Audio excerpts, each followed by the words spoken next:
우리가 살아가는 삶의 모습은 겉으로 보기에는 화려하지만 그러나 그 이면에는 늘 상실과 아픔과 그리고 죽음의 그림자가 드리워져 있습니다. 늘 질병으로 고통당하고 재정적으로 어려움을 겪고 그리고 관계가 단절되고 그리고 누구나 피할 수 없는 육체적인 죽음 앞에서 우리는 꼼짝없이 당하고 마는 나약한 존재입니다. 오늘 베다니의 나사로의 무덤 앞도 마찬가지였습니다. 사랑하는 오라비를 잃고 친구를 잃은 그 마르다와 마리아 그리고 그 가정뿐만 아니라 같은 유대인들이 깊은 슬픔과 절망 가운데 있었습니다. 예수님께서 빨리 오셔야 되는데 의도적으로 지체하셨습니다. 그리고 나사로가 죽었습니다.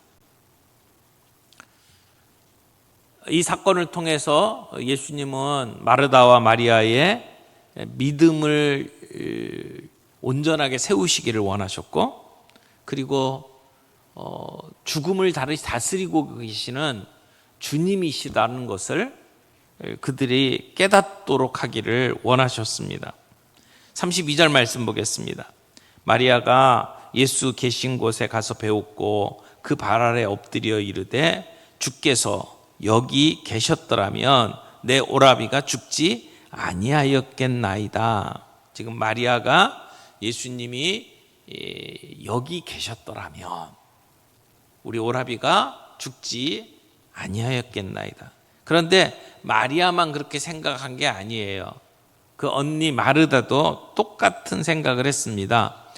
그 앞부분에 21절에 보면 이렇게 말하죠. 마르다가 예수께 여짜오되 주께서 여기 계셨더라면 내 오라비가 죽지 아니하였겠나이다. 그러니까 마리아나 마르다나 동일한 고백을 하고 있는 겁니다. 만약에 예수님이 여기 계셨더라면 내 오라버니는 죽지 않았을 겁니다. 이게 우리가 가지고 있는 제한된 시선, 제한된 우리의 패러다임이라고 말할 수 있습니다. 과거에 갇혀있는 시선입니다. 우리가 고난을 당하고 어려움을 당할 때에 만약 이랬더라면 이라고 하는 생각들이 늘 떠오르죠. 그래서 후회하고 원망하는 일들이 많습니다. 그런데 예수님은 마르다와 마리아의 과거에 예수님이 여기에 있었더라면 이라고 하는 그 믿음을 바꾸기를 원하십니다. 나는 부활이요 생명이니 과거에 예수님이 거기 계셨더라면 이게 아니고 내가 지금 현재 부활이고 생명이다 라고 말씀을 하는 겁니다.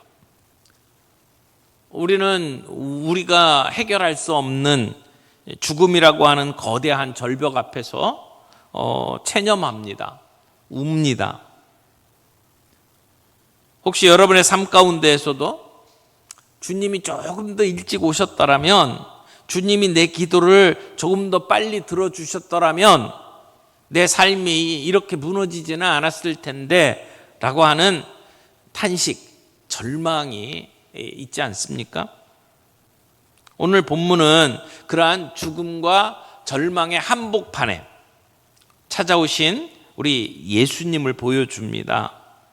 절망의 무덤 앞에서도 우리를 다시 살리시는 생명의 주님, 그 주님을 바라보는 은혜가 이 새벽에 저와 여러분에게 있기를 바랍니다. 오늘 본문을 보면 우리 예수님의 모습을 보게 돼요. 우리가 올 한 해 계속해서 믿음의 주요 온전케 하시는 이인 예수를 바라보라. 그 예수를 바라보는데 어떤 예수를 바라봅니까? 오늘 본문에 보면 슬픔을 공감하시는 생명의 주 예수님을 보게 돼요. 우리는 그런 예수님을 바라봐야 합니다. 예수님께서 베다니에 도착했을 때 마리다가 예수님 발 앞에 엎드려서 주께서 여기 계셨더라면 내 오라버니가 죽지 아니하였겠나이다 라고 통곡하죠. 마리아도 마찬가지입니다. 마리아와 다른 유대인들이 그렇게 우는 걸 보시고 예수님은 어떻게 하셨어요? 33절 보겠습니다.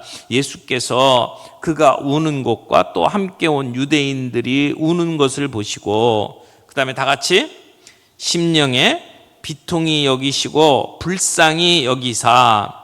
여기 두 가지 표현을 쓰고 있어요. 하나는 심령에 비통히 여기시고, 그리고 또 하나는 불쌍히 여기사. 여기 비통히 여기셨다라고 하는 단어의 의미는 그냥 단순히 슬픔을 넘어선 분노, 그 말 뜻을 보면 콧김을 내뿜다, 이런 의미가 담겨져 있어요. 그래서 슬픔을 넘어선 그런 깊은 분노를 의미하는 단어라고 이야기를 합니다. 예수님은 지금 그들이 우는 모습을 보면서 마음속에 분노가 표현되고 있는 거예요. 뭐에 대한 거룩한 분노일까요? 죽음이라고 하는 침입자가 창조 세계를 파괴하고 있는 모습을 보면서 분노하시는 예수님, 하나님의 아름다운 창조 세계를 망가뜨리고 있는 죽음과 죄의 권세를 보시고 예수님은 분노하시는 겁니다. 그 배후에 있는 사탄의 폭정을 보면서 예수님은 분노하고 계신 겁니다. 비통히 여기사. 그리고 그 다음 표현이 불쌍히 여기사 그랬어요. 불쌍히 여기사. 근데 이 불쌍히 여기시라는, 여기셨다라는 표현을 보니까 자신을 흔드셨다, 격동시켰다, 이런 뜻이 담겨져 있습니다. 내면의 분노와 슬픔이 이렇게 부르르 떠는 진동과 같은 모습으로 나타났다라고 하는 것이죠. 그러니까 예수님께서 이 죽음의 모습을 보시고 얼마나 심각하게 예수님은 이 문제를 보고 있는지 우리는 보게 됩니다. 그리고 35절에 보니까 예수님께서 눈물을 흘리시더라, 이렇게 돼 있죠. 예수님은 그저 이 땅을 창조하신 그 창조주의 권위로 우리 가운데 군립하시는 것이 아니라 우리 가운데에 눈물을 흘리시며 서 계셨다라고 하는 겁니다. 죽음의 고통에 짓눌려서 울고 있는 그 사람들의 모습을 보면서 깊은 동정과 연민의 눈물을 쏟으시는 분이었다는 겁니다. 그래서 35절에 예수께서 눈물을 흘리시더라, 이 짧은 구절이지만 이 표현은 굉장히 깊은 신학적인 내용을 담고 있습니다.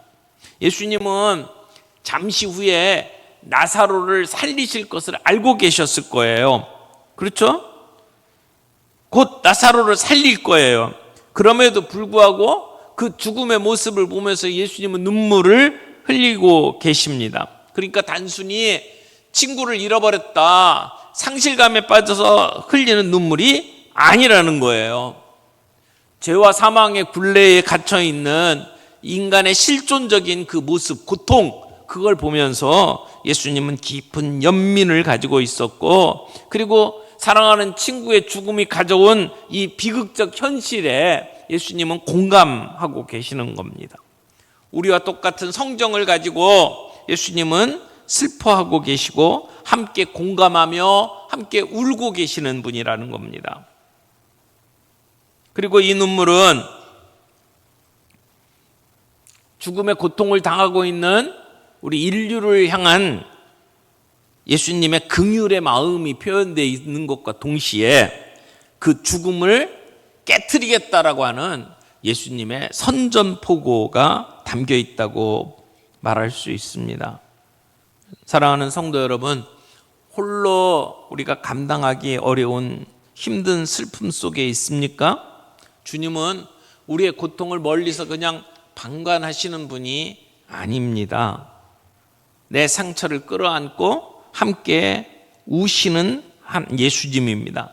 나의 눈물을 닦아주시고 함께 우시는 그 주님의 따뜻한 품을 우리가 함께 경험할 수 있기를 바랍니다. 두 번째로 본문에서 우리가 볼 예수님은 믿음을 도전하시는 우리 예수님의 모습을 봅니다. 믿음을 도전하시는 생명의 주를 우리가 바라봐야 합니다. 예수님께서 무덤이 있는 곳으로 가자고 말씀을 하시죠. 그런데 그 무덤을 향하여 가는 도중에도 예수님은 똑같이 비통히 여기시면서 무덤으로 갑니다. 그리고 그 무덤은 굴로 되어 있고 그 굴 앞에는 돌이 막혀져 있습니다. 그 무덤을 막고 있는 돌, 그 돌은 산자와 죽은 자를 가르는 경계입니다. 인간의 힘으로는 해결할 수 없는 죽음의 마지막 관문입니다. 그런데 예수님께서 그 무덤을 향하여 가시면서 예수님이 다시 분노하신 이유가 뭡니까?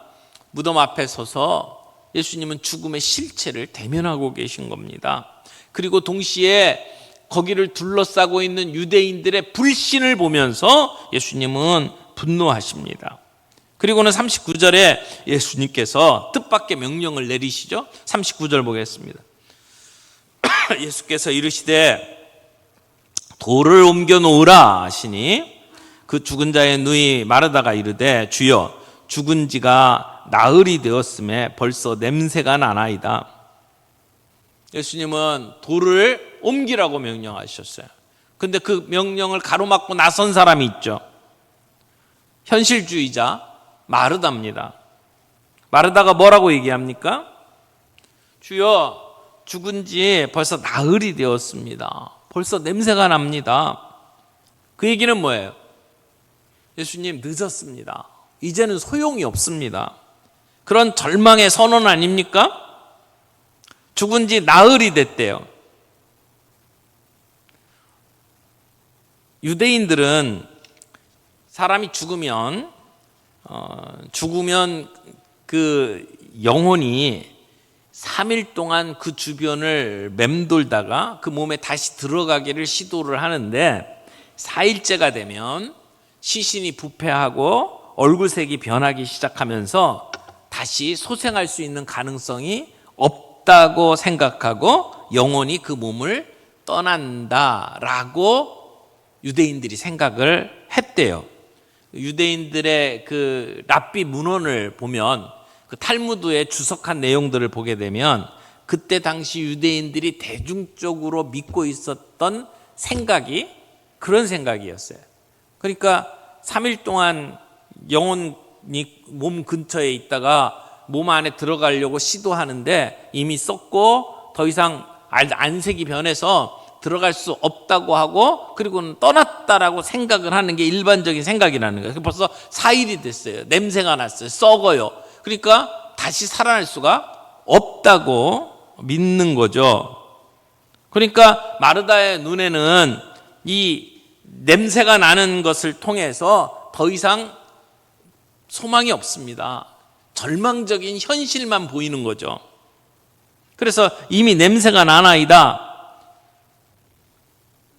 우리 사람의 생각에는 냄새가 나고 부패한 모습을 보게 되면 거기엔 더 이상 어떤 하나님의 역사가 일어나지 못할 것이라고 생각을 하는 겁니다. 그래서 하나님의 손길조차 거부하는 겁니다. 예수님께서 돌 문을 열어라 그랬는데 안 됩니다 라고 막아서는 거죠. 예수님이 만약 여기에 계셨더라면 이라고 하는 믿음은 있는데 지금 예수님이 부활이고 생명이며 그리고 다시 살리실 것에 대해서는 믿을 수가 없었던 거죠. 그때 예수님이 도전하십니다. 40절 보니까 예수께서 이르시되 내 말이 내가 믿으면 하나님의 영광을 보리라 하지 않았느냐? 내가 믿으면 하나님의 영광을 보리라. 예수님은 그 믿음을 도전하시는 겁니다. 여기 본다라고 했는데 그 보는 것은 육신의 눈으로 보는 게 아니라 죽음 너머에서 일하시는 하나님의 주권적인 역사를 보는 영적인 안목을 이야기를 하는 겁니다. 나흘이 되었어요. 냄새가 나요. 이건 인간의 현실의 분석이죠. 사람이 볼 수 있는 한계가 거기까지예요. 하지만 돌을 옮겨 놓는 것은 믿음의 행동입니다. 믿음을 가진 자만이 할 수 있는 겁니다. 안 된다, 끝났다, 이미 냄새가 난다. 우리의 삶 속에 이런 절망의 돌이 있지 않습니까? 우리가 이성적으로 계산하고 생각했을 때 안 된다라고 포기하고 있는 것들이 있지 않습니까? 그러나 우리의 한계로 그 돌을 그냥 두어서는 안 됩니다. 하나님의 능력을 제한해서는 안 됩니다. 생명의 주님은 이성과 경험이라고 하는 굳게 닫힌 이 돌문을 치우라고 명하십니다. 절망의 악취 속에서도 하나님의 영광을 보게 하는 믿음으로 우리를 도전하십니다. 오늘 무덤 앞에 서 있는 우리에게도 주님은 그렇게 도전하십니다. 팀 켈러가 그런 얘기를 했어요. 예수님은 단지 죽은 자를 살리러 오신 것이 아니라 죽음 그 자체를 죽이려고 오셨다. 우리가 판단하기에, 우리가 보기에 이미 끝났다라고 생각하는 그 일, 부패하고 냄새가 난다고 포기한 그 일에 주님은 말씀하십니다. 돌을 옮겨 놓으라. 돌을 옮겨 놓으라.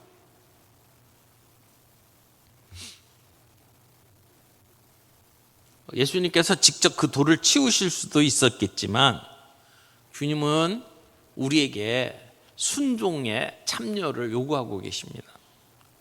그 절망의 돌을 옮길 때 주님께서 죽은 자를 살리는 놀라운 그 기적의 역사를 보게 됩니다. 절망의 돌을 옮겨놓는 순종의 자리에 설 수 있는 저희가 되기를 바랍니다.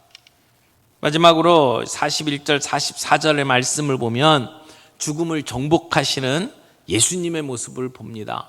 죽음을 정복하시는 생명의 주를 바라볼 수 있기를 바랍니다.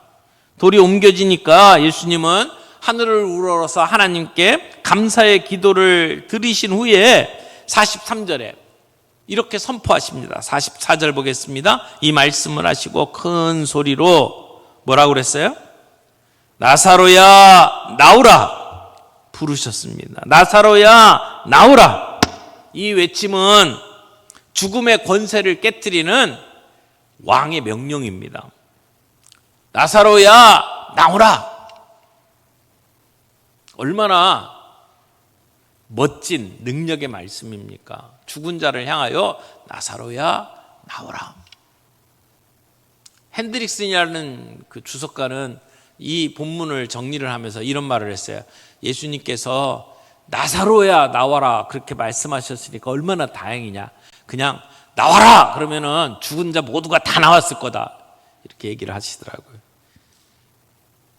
죽음의 권세를 깨트리는 왕의 명령입니다. 나사로야 나오라. 그 명령 앞에 죽음은 죽임을 당합니다. 그 명령 앞에 나사로가 살아납니다.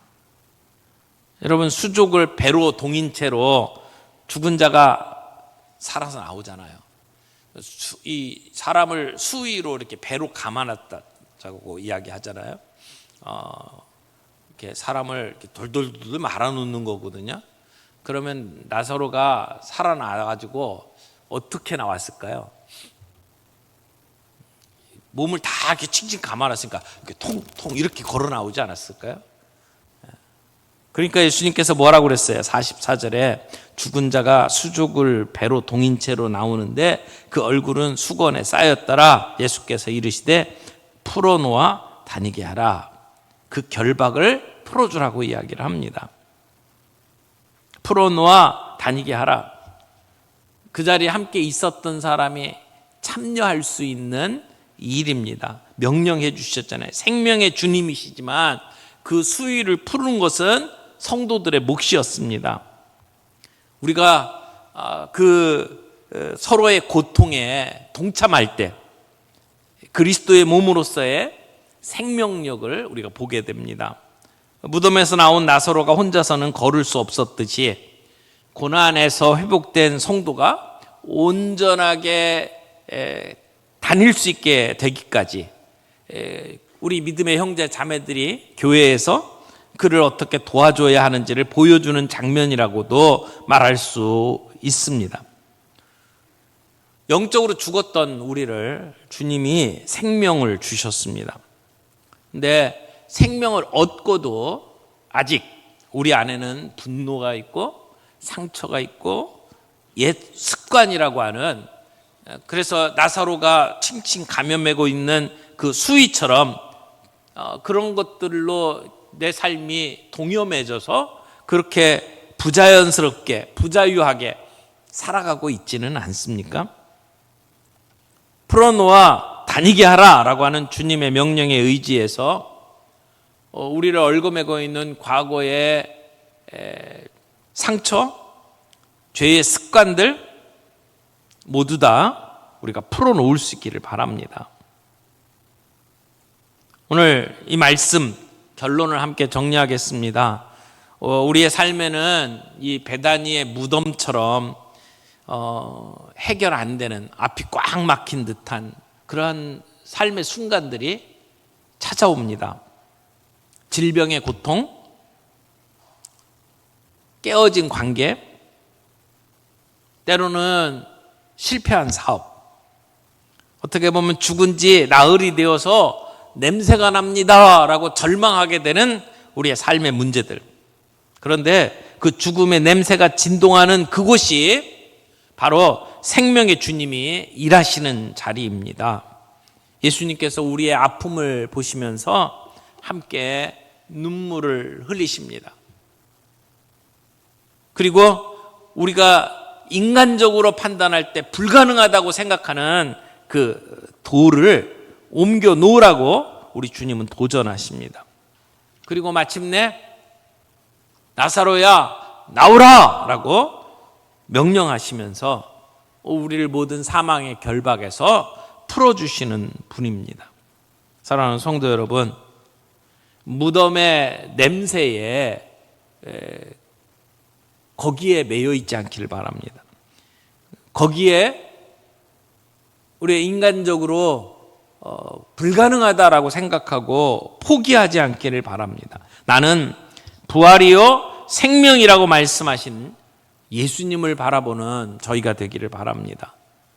그분의 모습을 보면서 우리를 향하여 같이 동정하시고 같이 눈물을 흘리며 우리를 사랑하시는 그 주님을 우리가 바라보기를 원하고, 그 죽음의 권세를 무너뜨리고 우리에게 새 생명을 주시는 그 주님을 함께 바라볼 수 있기를 바랍니다.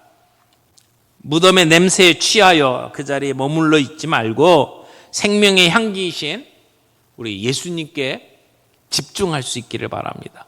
사망의 권세를 이기신 주님이 오늘 우리와 함께 하십니다. 어떤 절망과 죽음의 위협 앞에서도 두려워하지 않기를 바랍니다. 우리를 살리시고 자유케 하시는 생명의 주님을 바라볼 수 있기를 바랍니다. 며칠 전에 우리 한상철 장로님 뇌종양 수술하러 들어가시잖아요. 잠깐 뵙기 위해서 병원에 갔는데 뇌종양 수술하러 들어가시는 분 같지를 않더라고요. 그 장로님 하시는 말씀이 마치 부흥회에 참석하는 것 같은 마음으로 내가 수술대에 들어갑니다, 이런 말씀을 하시더라고요. 흔들림 없이 그렇게 서 계시는 모습을 보면서 참 마음속에 감사했습니다. 수술은 잘 됐대요. 그래서 이렇게 축두엽 있는 쪽은 일단 긁어내고, 이 전두엽 있는 쪽에는 아직 조금 이렇게 손을 못 대고 그냥 남겨 놓은 상태예요. 그래서 이제 그 조직 검사 들어가서 그 종양이 어떤 쪽의 종양인지 분석이 된 다음에 그 다음에 그 후속 조치 들어갈 거라고 이야기를 들었습니다. 근데 계속해서 우리 성도님들이 함께 기도해 주시기를 바랍니다. 우리도 언젠가 어떤 일들을 당할지 모르지만 그런 죽음의 위협 앞에서도 두려워하지 아니하고 주님을 굳게 붙잡고 그리고 믿음으로 나아가는 그러한 삶의 모습들이 우리 모두에게 있기를 바랍니다. 매일매일 부활을 경험하며 살아갈 수 있는 저희들이 될 수 있기를 바랍니다. 예수님께서 나사로의 무덤 앞에서 우셨고 그리고 돌을 옮기라 명령하셨고 마침내 나오라 명령하셨습니다.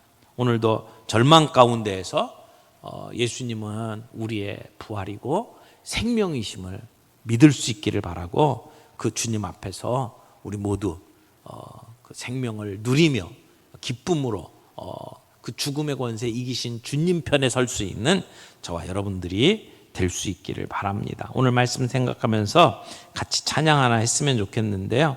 주 예수 나의 산 소망이라고 하는 찬양입니다. 못 불러보신 분들도 있을 텐데 말씀 가사 이렇게 찬양 생각하면서 함께 주 예수 나의 산 소망 우리 찬양으로 주님 앞에 나아갈 수 있기를 바랍니다.